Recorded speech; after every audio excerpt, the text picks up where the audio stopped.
O desejado de todas as nações. Capítulo 46. A Transfiguração.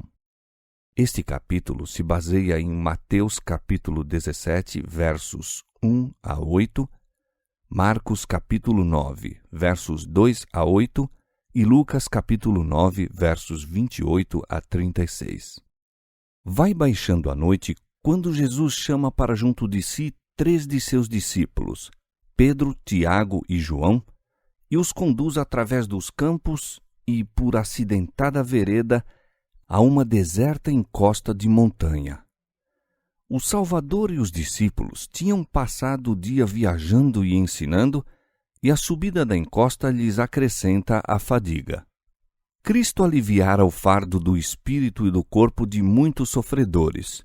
Fizera-lhes passar no enfraquecido organismo a corrente da vida. Ele próprio, no entanto, também se acha sujeito às contingências humanas e, como os discípulos, cansa-se com a ascensão. A luz do sol poente paira ainda no cimo da montanha, dourando com sua esmaecente glória o trilho que percorrem. Mas em breve se dissipa a claridade nos montes e nos vales, o sol oculta-se por trás do horizonte ocidental e os solitários viandantes se acham envoltos nas trevas da noite. As sombras que os rodeiam condizem com a tristeza de sua alma, em torno da qual se aglomeram e condensam as nuvens. Os discípulos não ousam perguntar a Cristo aonde vai, nem para que fim. Ele tem muitas vezes passado noites inteiras nas montanhas em oração. Aquele cujas mãos formaram montes e vales se encontra em meio da natureza e goza-lhe a tranquilidade. Os discípulos o seguem. Cogitam, todavia, por que motivo os conduziria o Mestre por essa afadigante subida quando estavam cansados e ele próprio se achava necessitado de repouso. Afinal, Cristo lhes diz que não precisam ir mais adiante. Afastando-se um pouco deles, o homem de dores derrama suas súplicas com grande clamor e lágrimas. Roga força para resistir à prova em favor da humanidade. Precisa ele próprio de apoiar-se com renovado vigor à onipotência, pois só assim pode contemplar o futuro. E desafoga os anseios de seu coração quanto aos discípulos, para que na hora do poder das trevas sua fé não desfaleça. Cai espesso o orvalho sobre o curvado corpo, mas ele o não sente. Adensam-se as sombras da noite ao seu redor, mas não lhes atende ao negror. Assim se passam vagarosamente as horas. A princípio, os discípulos unem as próprias preces às suas, com sincera devoção. Algum tempo depois, porém, são vencidos de cansaço e, mesmo esforçando-se por conservar o interesse, ei-los adormecidos. Jesus lhes falara de seus sofrimentos, levara-os consigo para que se lhe unissem em oração. Está mesmo então a interceder por eles. O Salvador notara a tristeza dos discípulos e desejara amenizar-lhes a mágoa com a certeza de que sua fé não fora vã. Nem todos, mesmo dentre os 12, podem receber a revelação que lhes deseja fazer. Unicamente os 3 que lhe hão de testemunhar a angústia no Getsêmani foram escolhidos para estar com ele no monte. Agora, a nota predominante de sua prece é que lhe seja dada uma manifestação da glória que ele tinha com o Pai antes que o mundo existisse, que seu reino seja revelado a olhos humanos e que os discípulos sejam fortalecidos pela contemplação do mesmo. Roga que testemunhem uma manifestação de sua divindade, que, na hora de sua suprema agonia, os conforte com o conhecimento de que ele é, com certeza, o Filho de Deus e que sua ignominiosa morte é uma parte do plano da redenção. Sua oração é ouvida. Ao achar-se curvado em humildade sobre o pedregoso solo, o céu repentinamente se abre, descerrando-se de par em par as portas de ouro da cidade de Deus, e uma santa irradiação baixa sobre o monte, envolvendo a figura do Salvador. A divindade interior irrompe através da humanidade, encontrando-se com a glória vinda de cima. Erguendo-se da prostrada posição em que se achava, Cristo apresenta-se em divina majestade. Desaparecera a agonia da alma, seu semblante resplandece agora como o sol e seus vestidos são brancos como a luz. Os discípulos, despertando, contemplam a inundação de glória que ilumina o monte. Com temor e espanto, fitam a radiosa figura do Mestre.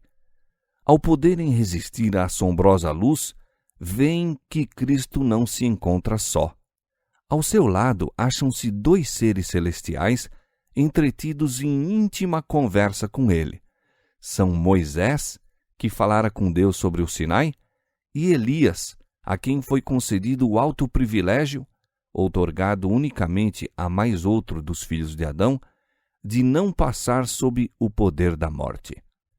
Sobre o Pisga, 15 séculos atrás, estivera Moisés em contemplação da terra da promessa. Mas por causa de seu pecado em Meribá, não lhe fora dado ali entrar. Não devia ter a alegria de introduzir as hostes de Israel na herança de seus pais. Foi-lhe recusada sua angustiosa súplica: rogo-te que me deixes passar para que veja esta boa terra que está além do Jordão, esta boa montanha e o Líbano. Deuteronômio 3:25. Deve-lhe ser negada a esperança que por 40 anos aclarara as sombras das vagueações do deserto. Uma sepultura nesse deserto, eis o objetivo daqueles anos de labuta e opressivo cuidado. Mas aquele que é poderoso para fazer tudo muito mais abundante, além daquilo que pedimos ou pensamos, Efésios 3:20. Assim atenderá à súplica de seu servo.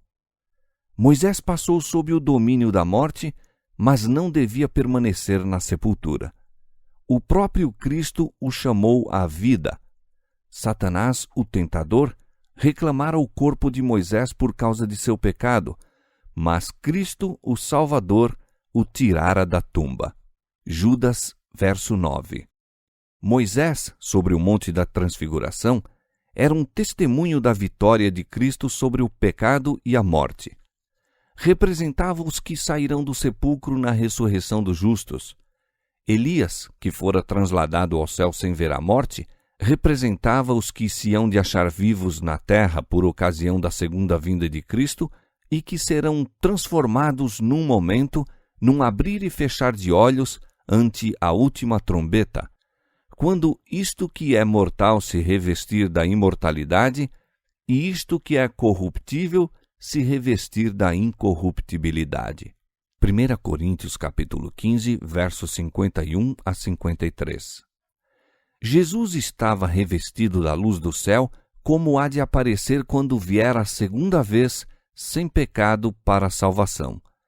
Pois virá na glória de seu Pai com os santos anjos. Hebreus 9:28 e Marcos 8:38. Cumpriu-se então a promessa do Salvador aos discípulos. Sobre o monte foi representado em miniatura o futuro reino da glória, Cristo, o Rei, Moisés como representante dos santos ressuscitados e Elias dos transladados.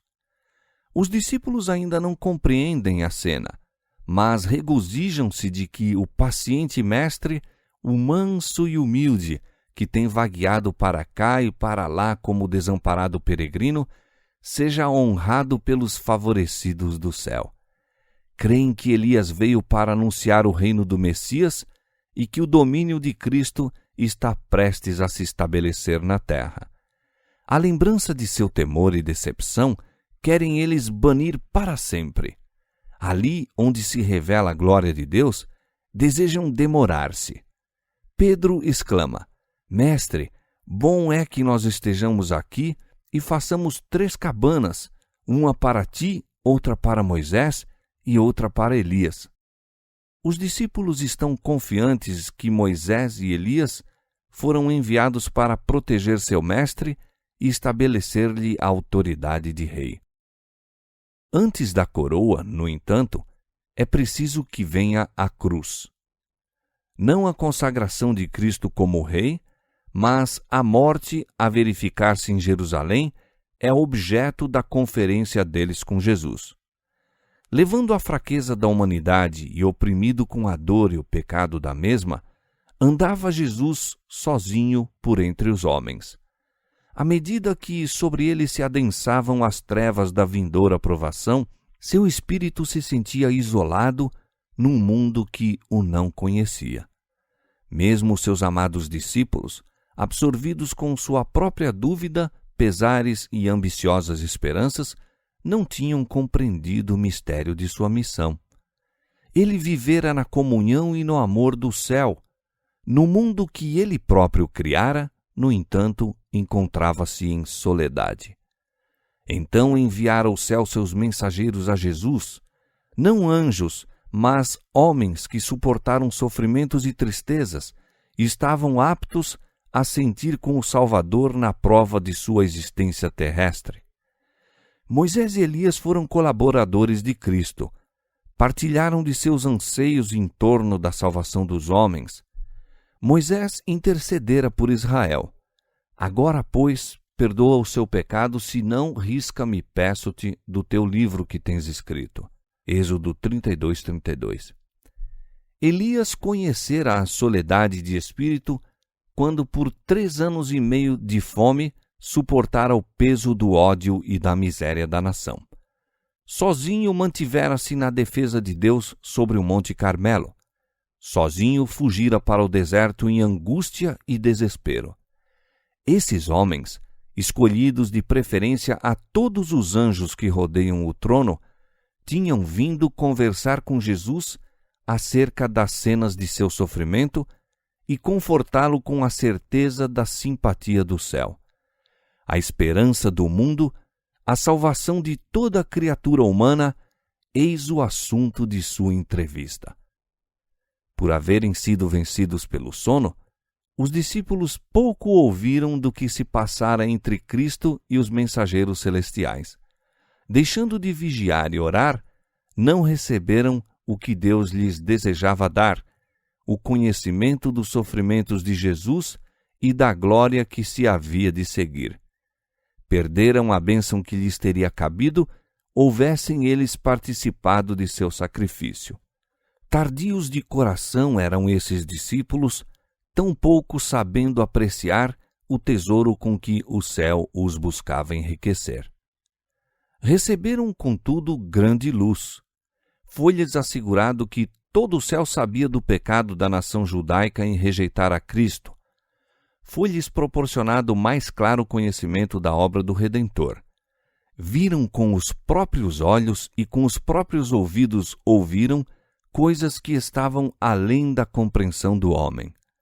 Eram testemunhas oculares de sua majestade, 2 Pedro 1,16, e reconheciam que Jesus era de fato o Messias, de quem haviam testificado patriarcas e profetas, e que, como tal, o aceitava o universo celeste. Estando ainda a contemplar a cena sobre o monte, eis que uma nuvem luminosa os cobriu. E da nuvem saiu uma voz que dizia: Este é o meu amado Filho, em quem me comprazo. Escutai-o.